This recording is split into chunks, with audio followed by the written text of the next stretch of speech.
terakhir, penjualan emping mengalami penurunan. Penjualan menurun akibat dampak COVID-19 dan sepinya pengunjung. Berikut informasi selengkapnya.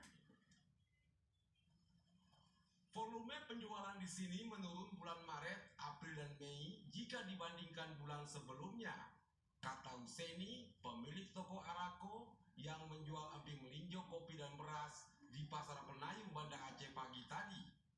Menurut dia, pada bulan sebelum Maret, tokonya bisa menjual emping rata-rata 20 kg per hari.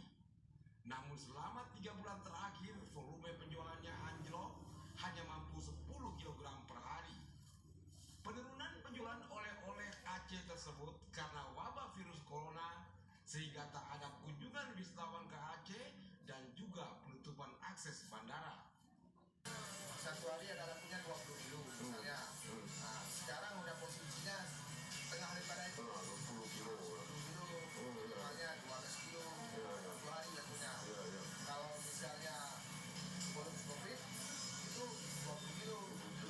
20 kilo lebih ada. Iya. Berarti penurunannya 50% ya daripada sebelum COVID ya. Yang menurun karena keadaan ini ya. Sejak kapan itu penurunan kita itu? Semenjak berlaku Maret. Bulan Maret ya, mulai Maret ya. Ketika ditanya tentang standar new normal untuk toko oleh-oleh, ia mengatakan memang ada pengaruhnya. Yang semula sepi kini mulai ramai kembali.